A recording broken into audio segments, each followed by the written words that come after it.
What's going on, everybody? It is your boy Dylan Mathews back at it again with another hometown take. Today, y'all already know what's going on, talking about the NBA, but before I get to that, make sure y'all like this video, comment your thoughts, and subscribe to the channel.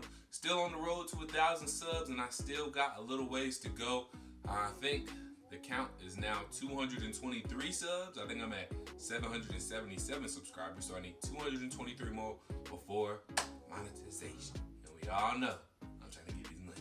So make sure y'all like, comment, and most importantly, subscribe if you're not already.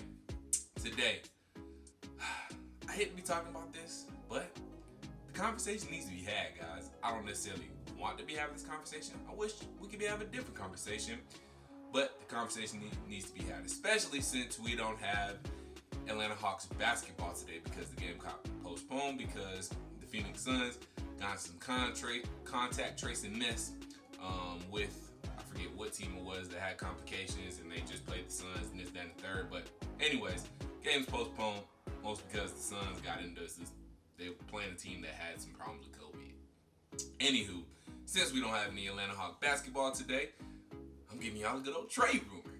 And it is for our boy, John Collins. So we know the stuff that's been going on with John and Trey. Not sure if y'all think that's been resolved. I think it's personally kind of blown over now, especially since they got a good win against the Philadelphia 76ers. Is this something that might linger the rest of the season? Maybe. And then we also know that John Collins did not reach a contract extension with the team. He did not get that contract that he wanted with the team, a long-term deal that he wanted to get before the end of the season.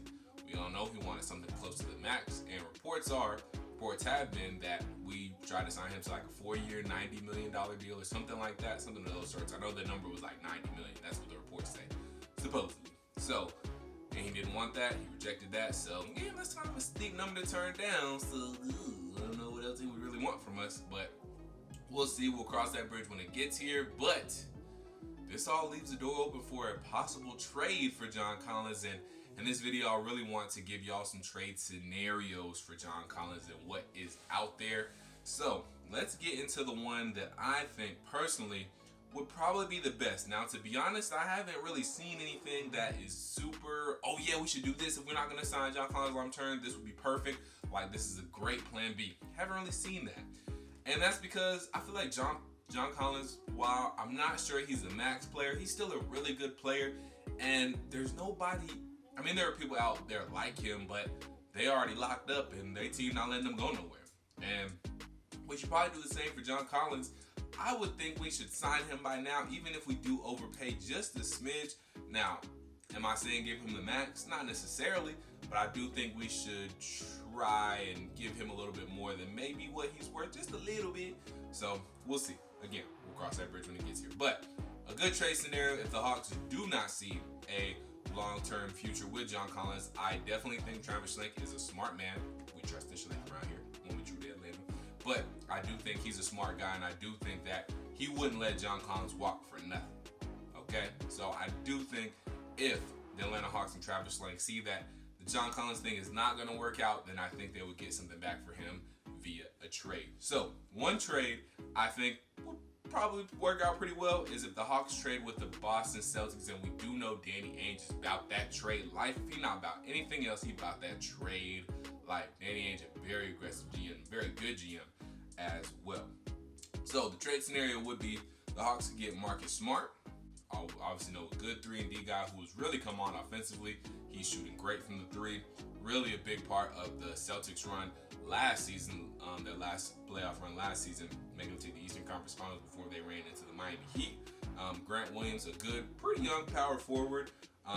Also, you know, the numbers aren't really there for Grant Williams, but the thing about Grant is that he can still come off the bench and be okay, because we remember, guys, we do have Danilo Gallinari who can start, and that would be an option for us. So and you know, that would kind of be the gap, the bridge. Danilo Gallinari would be that bridge because we do have him under contract for this year and 2 more years. So Grant Williams could be a viable backup. He doesn't have to start. Danilo could start and Grant Williams come off the bench. Or, you know, if we wanted, Grant Williams could start. Danilo could still be that instant offense off the bench at the power forward spot. So we'll be okay if we did this trade. And we also get a first-round pick for next year as well. The Celtics will get John Collins and Chris Dunn. I don't really know if I necessarily like them getting Chris Dunn, but it will be okay because Chris Dunn is only on a 1-year deal, so we don't know if we're keeping him past this year anyway. So that's one scenario that I think would be okay, and I would be all right with if we did Marcus Smart, Grant Williams, a 2021 first-round pick in exchange for John Collins and Chris Dunn. I have also seen some other deals out there, which the Warriors, we would get James Wiseman and a 2021 first-round pick. Minnesota's first-round pick, more specifically, that Golden State has, and the Warriors would get John Collins. I'm not sure how I necessarily feel about this. That would give us a nice backup center, and then Onyeka Okongwu, I guess, will start at power forward, and that sort of thing. So we'll see. But we kind of already have an heir apparent at center with Onyeka, because Onyeka is probably going to end up playing center behind Clint. That is the case. He is playing center behind Clint. That's the case right now. So we already got a kind of heir apparent at center. So unless you want to move Wiseman to center and Onyeka to power forward and have like a Twin Towers type of deal, I wouldn't necessarily be mad at that, but not too sure about it. James Wiseman does seem like he could be pretty talented dude though. So I wouldn't be mad at this. This is not necessarily a bad scenario, especially if you get first round pick, you get draft capital. That's always good. So another one, James Wiseman, 2021 first round pick via Minnesota for John Collins. And then lastly, this is the one I really don't like at all. Jarrett Culver for Naz Reid, a 2022 first round pick for John Collins. This would be obviously with the Minnesota Timberwolves. Again, not really a fan of this one. Jarrett Culver is a shooting guard. We don't need any more shooting guards. Naz Reid, I'm not even really that high on him. 2022 first round pick, that'd be cool, but we need, again, this is a team that's trying to win now, make the playoffs now, so this doesn't really help us now.